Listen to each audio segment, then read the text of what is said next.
All right, I am on the corner of Juniper and Locust Streets right now. Very pretty corner. I've seen that guy all day. And I want to do a little bit of a tour of this neighborhood, which is the Gayborhood, Washington Square West, I think it's also called. It's got a bunch of different names, but it's this area from like, I don't know, let's say Washington Square Park up towards Broad Street to, I don't know, maybe like Lombard Street to, I would guess Walnut or Chestnut Street. Those seem to be the borders. I could be mistaken though. I'm going to go down some of the alleys because there's some really interesting architecture down the alleys, and it's always kind of fun looking at some of the buildings that are around. Like this one, for example, which is kind of boarded up right now, but super cool. Regarding martial arts, what I wanted to talk about today is the idea of some tips for martial arts instructors. Just some things that I think are generally good best practices that will make you a more effective instructor if you're learning how to teach Jiu-Jitsu, or if you're an experienced teacher. Just some things that I've kind of seen over the years in myself and other people that are good behaviors, bad behaviors, and things that, you know, could be done a little bit better. The number one guiding principle for an instructor, I think, is a consistent, how do I put this? A consistent, what is the word? What I'm trying to say is putting the student first. Prioritizing the student's skill and experience doing Jiu-Jitsu. So putting the student first, that's what I want to say. That should be the guiding principle behind every instructor, as far as I'm concerned. What can I do to make every student in the school better and have a more enjoyable experience in Jiu-Jitsu every single day? And then everything should spring from that. So if there's something that's conflicting with that, like, I don't know, like I really like this move and I want to show this today. Well, if you ask yourself, is this going to make the students better? And the answer is no, then there's your answer. So the guiding principle, I'm going to go down this dirty little alley right here. The guiding principle is, will it make the students better at Jiu-Jitsu, and will it make their experience more enjoyable or fulfill what their goals are in training? After that, I think the most important thing is having consistency in your instruction. And that means a lot of different things. So consistency is, number one, showing up to the classes that you're scheduled to teach consistently. Showing up to those classes on time, starting class on time. And this is something, I'm pretty good about that in general. I don't really ever call out unless I really have to. And I think, you know, life circumstances get in the way for everybody sometimes, and there's got to be some leniency there. But I think overall, if your pattern is such that you are generally always there teaching your classes and people can rely on you being there at a certain day and a certain time, then I think that's a good start. So number one, prioritizing the student's experience and what's going to make them better at Jiu-Jitsu. Number two, consistency. The thing that makes consistency work and makes it relevant is the third thing, which is having an organized approach to Jiu-Jitsu. So what I mean is, there are a lot of times in Jiu-Jitsu where instructors, I'm gonna take a break for a second. This is cool. I love this Super Mario kind of thing. I got a picture of that a while ago. Pretty neat. Yeah, organizing Jiu-Jitsu. So if you have an organized approach to Jiu-Jitsu, meaning you are teaching a curriculum, you're teaching a subject for, I don't know, a month, 2 months, whatever, and you're exposing your students to that same subject over and over and over again over the course of that month, 6 weeks, 8 weeks, whatever your curriculum is, then the students have a chance to see that same material over and over and over again. And they get to absorb the material, and they have a chance to practice it. They have a chance to understand it more deeply. They have a chance to be coached to correct the errors that they previously experienced when they were doing the technique. If you just teach random stuff every day, then what ends up happening, these are such nice little streets. What ends up happening with random techniques is sometimes you'll hit a home run, right? And your students get it, and it's a technique that was missing from their lives, and it's fantastic, and it's something that they really needed to know. But even then, to fully absorb the skill, they need consistent effort in practicing that technique with feedback. And so showing it once is great. It's good planting the seed, but the seed needs to be watered in order to grow. And so a seed is not going to grow in one day. The consistent effort, or the growth, comes from watering that seed consistently with the right attention, and then helping that develop into a fully fleshed out skill. So a curriculum or some sort of organizational scheme for your jiu-jitsu is the third kind of, I guess, pillar or third tip for teachers, I think. With that, making sure that what you're teaching is stuff that has a chance of working. So what I mean by that is there are a lot of techniques in jiu-jitsu and martial arts in general that are cool looking, they're flashy, interesting, creative, and those do have a place in jiu-jitsu. The good thing about those kind of techniques is that they show you what is possible in jiu-jitsu, and there may be a piece in those techniques that could lead to a creative solution to a problem that you may have been having a lot of difficulty solving. I've never been down here before. Let me see what's down this way.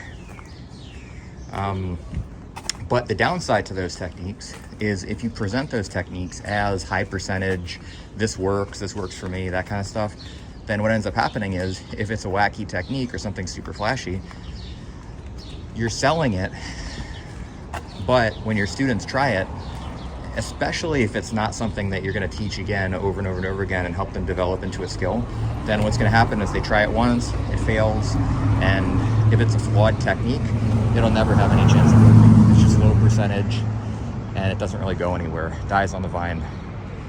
If it is something that is high percentage, meaning something that, if you watch the other videos that I made a while back about high percentage and low percentage, if it's high percentage and it has a high success rate generally across many different body types and fits all those constraints of high percentage, then what ends up happening is you can make that part of your curriculum, and that's something that you can teach your students consistently over a long period of time, give them feedback, help them develop, and also provide evidence that it works because it's high percentage. There should be video footage of it.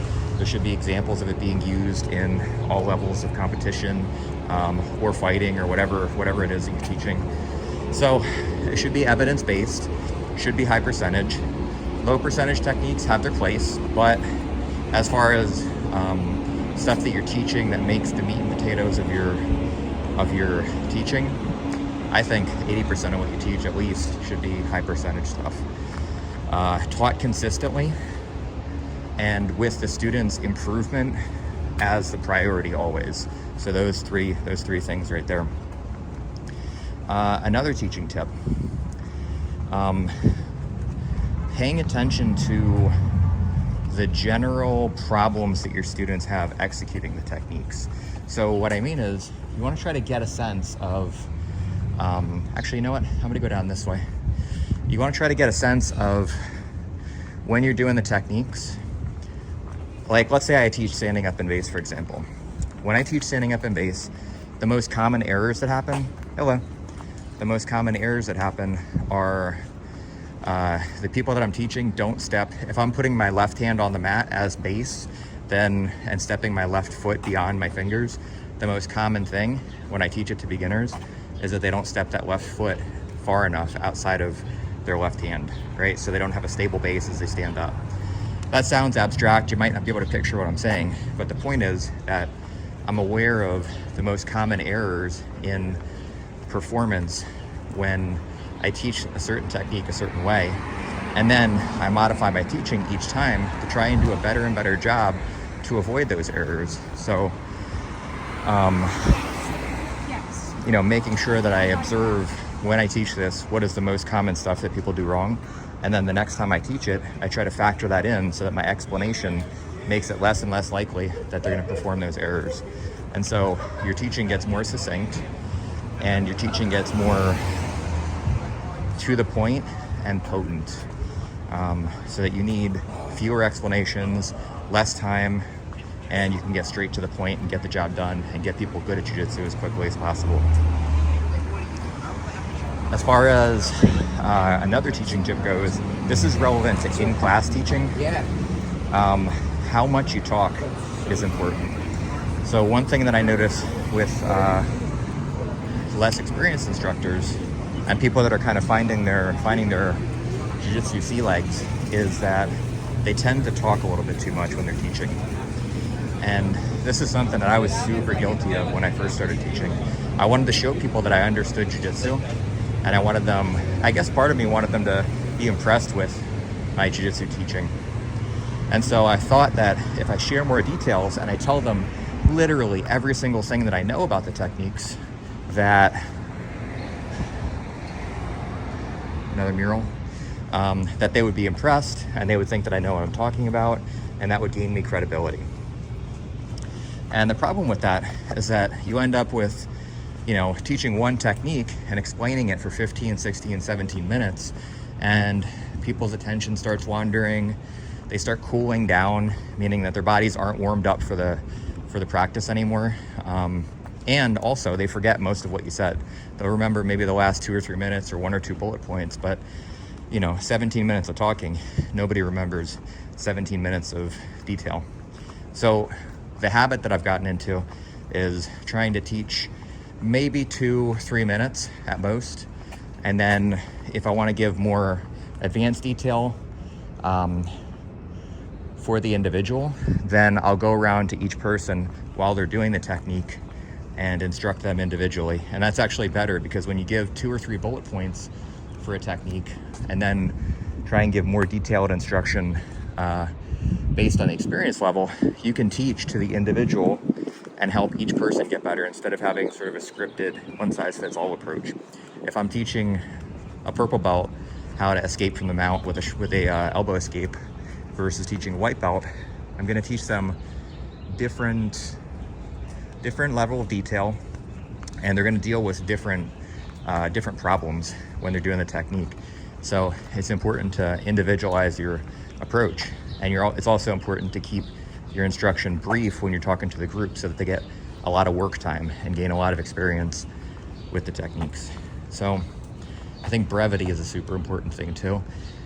And again, that goes back to prioritizing the experience of the students and prioritizing what's actually going to make the students better versus what's going to stroke your ego and get the students to think that you're smart.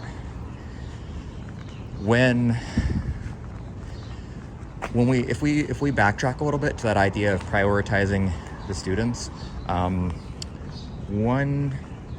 it's not enough to have good intentions and to care about your students.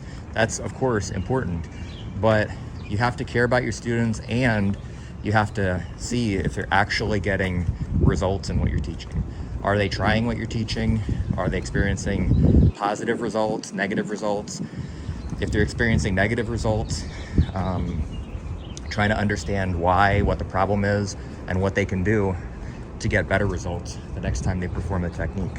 And then that's the feedback that you give your students based on their experience level, based on the problems they're coming across. And that all comes from 100% prioritizing your students getting better at jiu-jitsu and their experience doing jiu-jitsu. If we backtrack a little bit to brevity and keeping things, short and succinct and to the point, like I said, a big part of that for me when I started, a big part of talking too much was just that I wanted people to think that I was smart and that I understood jiu-jitsu. And that was a good example of me not prioritizing my students, but prioritizing my ego. And so I learned how to edit myself and know when to shut up, know when to let my students do the work, and know when to insert myself into the situation and give them feedback and when not to. Other teaching tips. I think, so far we talked about prioritizing the student experience, being consistent, so actually showing up to teach your classes consistently, being on time, having a curriculum or an organized approach to Jiu-Jitsu. What is this? Dang, that's cool. What else? Brevity, keeping your explanation short, to the point, individualized instruction. Oh, and then questions. So when you get questions from your students, usually the questions are, they tried the technique and they're coming across some sort of problem in implementing the technique. And this is where it becomes really important for instructors to become sort of catalogs of problems. So when you're a Jiu-Jitsu instructor, obviously techniques, right? Hopefully you understand a conceptual perspective of what makes the techniques work, what you're trying to accomplish in each step of the techniques, the goals, the things that make the technique work, philosophically what the techniques are trying to accomplish, and many other things about the techniques. But you also have to have a well-refined sense of what the major problems are with the techniques and with certain approaches to Jiu-Jitsu, because your students are going to experience those problems.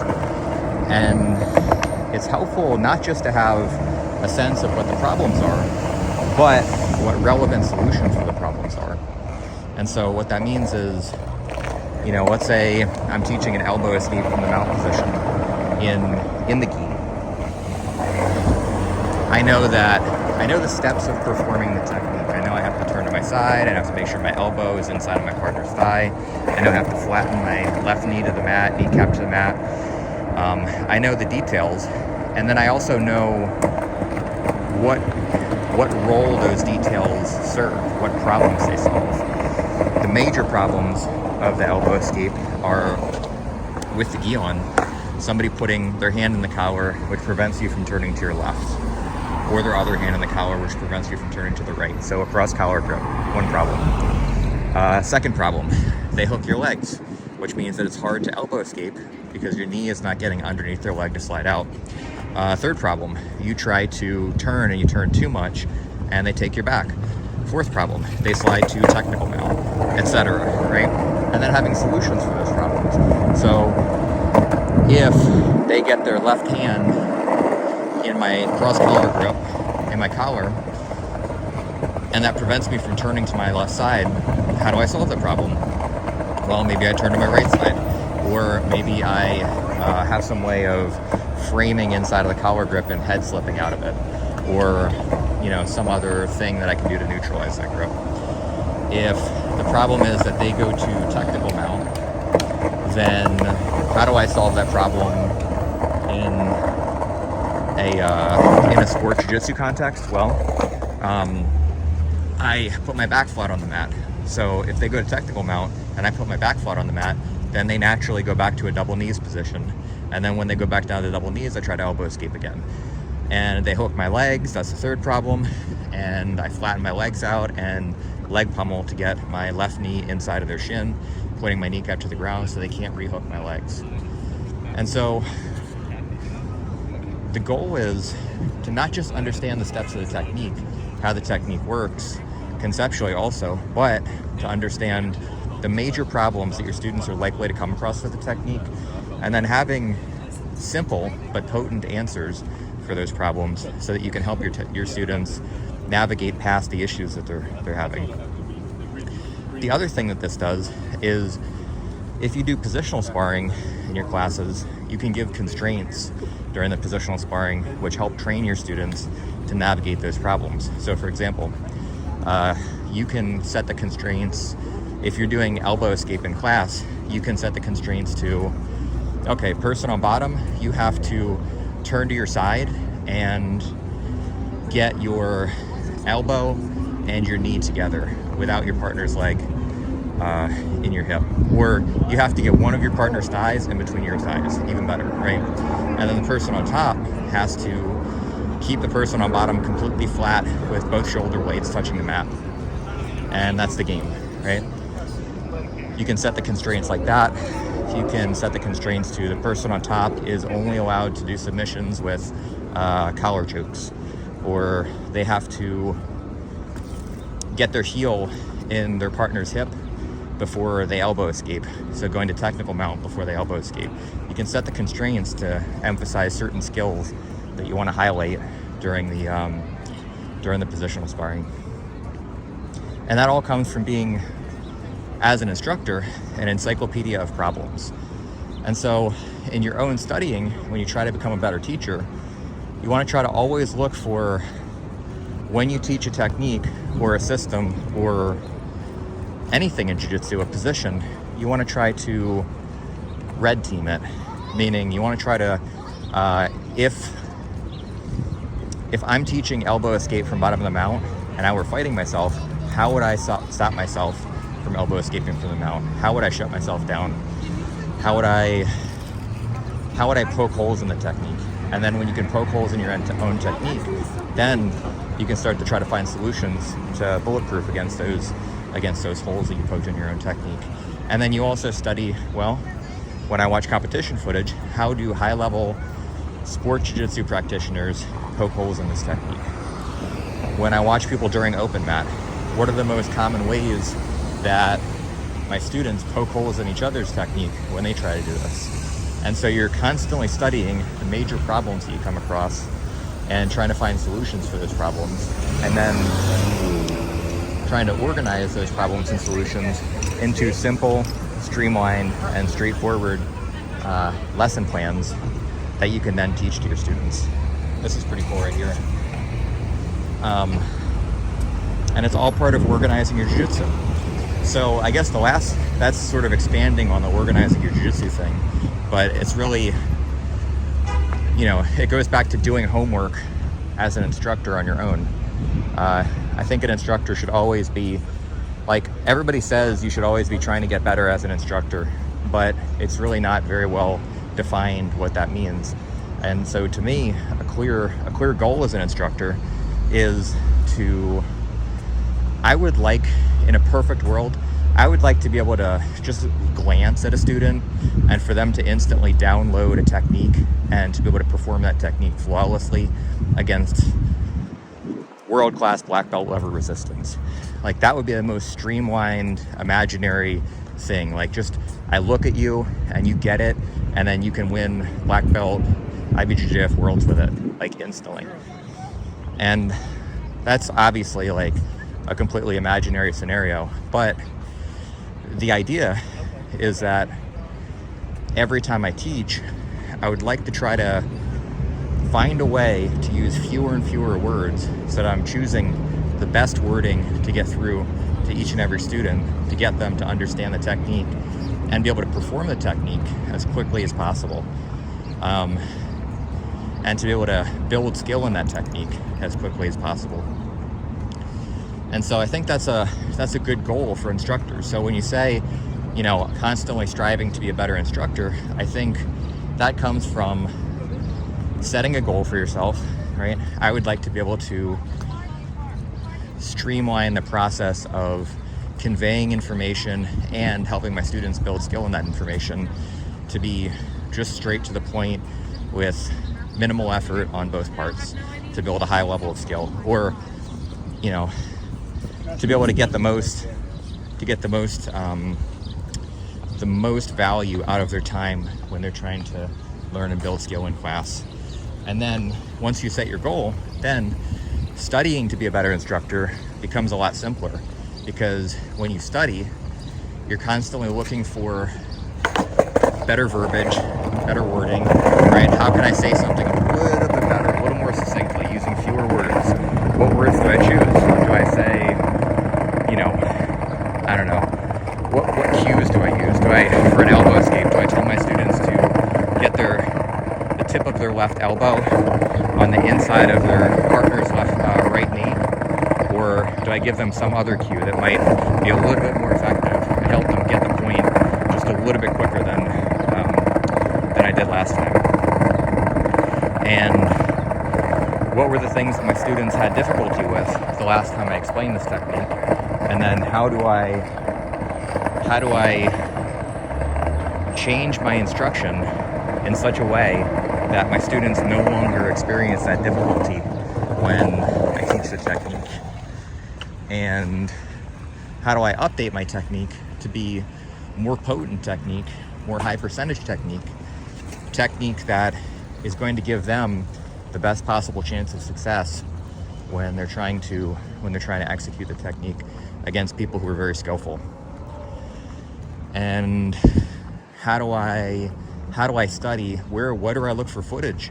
Where do I look for information when I'm studying the problems and solutions to those problems for the Brazilian Jiu-Jitsu techniques or martial arts techniques that I'm teaching?